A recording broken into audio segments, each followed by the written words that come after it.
Hai everyone, welcome back to my YouTube channel Mama Juarsa. Di video kali ini gue mau sharing ke kalian budget pengeluaran pernikahan gue tahun lalu di tahun 2019. Apakah mencapai target kalau pengeluaran gue itu harus 50 juta atau lebih atau kurang? Kenyataannya, sebelum lihat video selanjutnya, jangan lupa subscribe, aktifkan loncengnya, like, comment, dan share. Oke, sebelumnya gue mau cerita. Jadi ceritanya itu, gue sama suami, dulu kan masih pacar kan. Kita pacaran itu di tahun 2018 bulan Mei. Jadi awalnya itu pas pacaran gue langsung tembak ke dia. Gue langsung ngomong ke dia, kalau misalkan lo mau pacaran sama gue, lo siap gak nikahin gue? Karena gue bukan nyari pacar, tapi carinya suami. Kalau emang lo siap, ya lo ketemu sama orang tua gue, ya kan. Gue pikir biasanya kan cowok itu kalau ditantangin kayak gitu tuh langsung mundur. Udah mundur pasti menghilang dong. Nah bedanya kalau sama Esa ini, dia gak ngilang dan dia gak mundur. Malahan dia nantangin gue balik. Ya udah, kapan gue bisa ketemu sama orang tua lo? Memang selama deket itu gue belum ngenalin dia ke orang tua gue sama sekali. Kaget dong, loh kok dia malah nantangin balik ya. Ya udah, akhirnya gue kenalin dong ke orang tua gue. Pas sudah dikenalin, orang tua gue juga nembak, ya udah kalau emang mau serius kapan bisa ketemu sama keluarga. Jeng jeng. Dan akhirnya Esa ngajakin pertemuan keluarga itu di bulan Agustus tanggal 5 tahun 2018. Setelah itu kita memutuskan untuk tunangan di tahun depan, tepatnya di tanggal 6 April 2019. Dan nikahnya di bulan Juli. Nah, apa masalah kita udah selesai? Belum. Tamu undangan. Bedanya orang tua dengan kita itu jumlah tamu undangan. Orang tua pengennya kalau ngundang kalau bisa sih sampai 1.000. Cuma masalahnya kan budget kita pas-pasan. Kita minta kalau bisa jangan segitu. Gimana kalau kita kurangin? Gue sama laki gue sih maunya kita ngundang hanya 250 undangan aja. Jadi benar-benar orang dekat saja yang kita undang, kayak saudara, teman dekat, teman kantor, tetangga juga nggak banyak. Itulah yang jadi kendala buat kita karena perbedaan pendapat antara orang tua dengan si anak yang bikin situasi itu agak menegang sih sebenarnya. Hanya kita kasih tahu kronologisnya, kalau kita punya duit cuma sekian, kalau kita paksain nanti kita utang sana sini, kita nggak mau ada utang. Kalau bisa menikah ya sesederhana mungkin. Dan akhirnya untungnya alhamdulillahnya kedua orang tua kita setuju. Jadi kita cuma ngundang 250 undangan. Tapi karena nanggung masih ngapa sih 250, udah 300 aja dibulatin. Ya udah oke, kita nurut.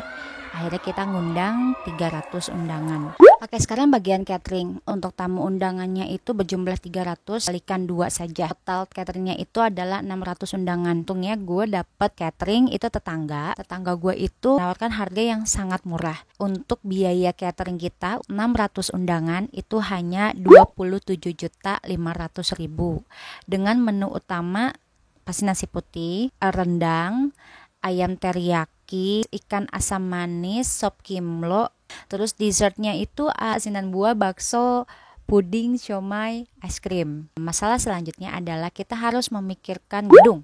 Orang tua gue itu pengennya kalau nikah itu di rumah aja, karena kan anak pertama cewek itu pasti lebih sakralnya katanya di rumah. Itu kan menurut orang zaman dulu ya. Kalau gue pemikirannya beda. Kenapa gue pengennya di gedung? Karena kalau di rumah itu kasihan orang tua gue, nanti harus beres-beresin rumah. Ya udah, akhirnya kita cari gedung. Orang tua maunya jangan jauh dari rumah. Untungnya di komplek gue itu ada aula serbaguna yang memang sering dipakai untuk pernikahan. Ya sudahlah, akhirnya gue izin, gue bilang boleh nggak kalau misalkan nikahnya di aula serbaguna aja. Akhirnya orang tua setuju.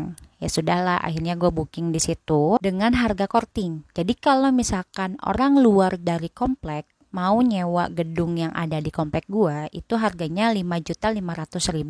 Ternyata harga untuk penghuni komplek itu lebih murah. Gua dapat di situ harga gedungnya cuma 3.500.000. Lumayan kan? Sedangkan kalau di luar dari komplek gedung-gedung itu nggak ada yang segitu. Dan itu semua rata-rata mahal banget. Oke, selanjutnya sudah dapat gedung, baru mulai memikirkan untuk dekorasi gedung. Gua mau fokus ke pelaminan aja.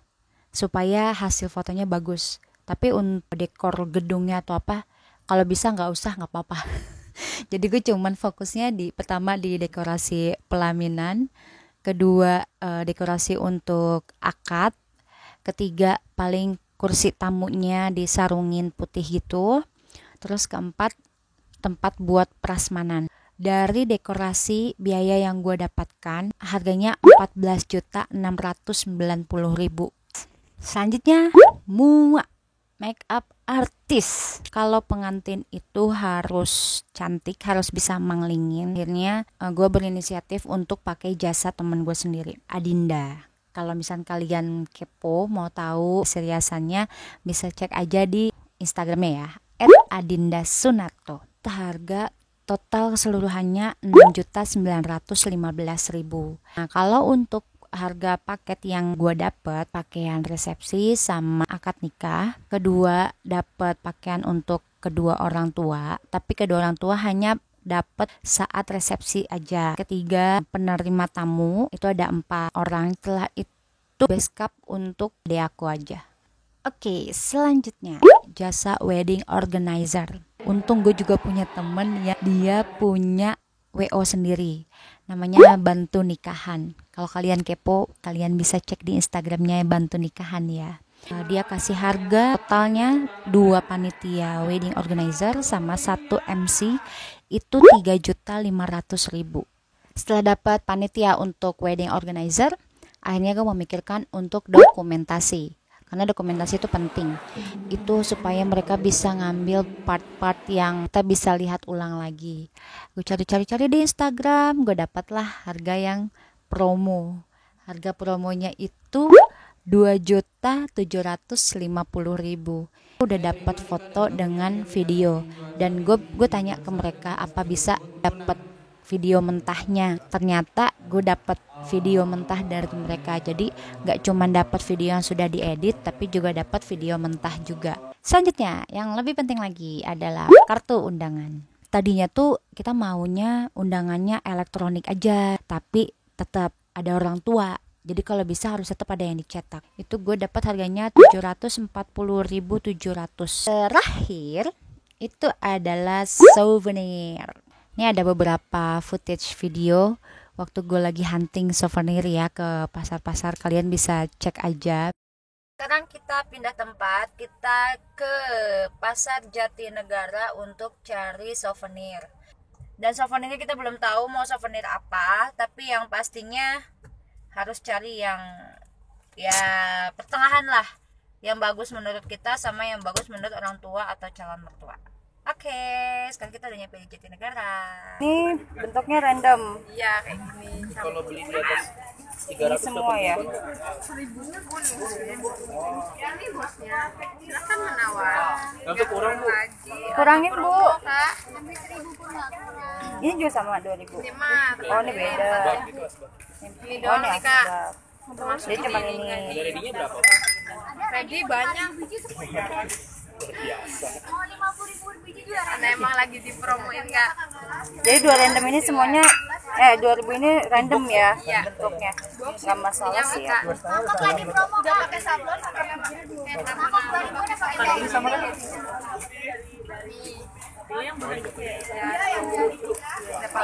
Yang cuman dia nggak ada ininya ya. Kalau pakai pengen ada namanya step saja. Kita udah keliling Pasar Jatinegara, kita udah cek-cek harga semuanya. Nah, karena lagi ada harga promo, jadi kita ambil mangkok yang harganya satu piecesnya itu 2.000. Buat kalian yang mau cari souvenirnya yang murah-murah, cari aja ke Pasar Jatinegara. Kita beli total harganya 800.000. Oke, sekarang gua akan rinciin semua biaya pengeluaran. Pertama, catering itu 27.500.000. Kedua, gedung itu 3.500.000. Ketiga, untuk dekorasi gedung 14.690.000. Keempat, paket MUA makeup artist 6.915.000. Kelima, wedding organizer 3.500.000. Keenam, dokumentasi 2.300.000. 750.000, kartu undangan 740.700, souvenir 800.000.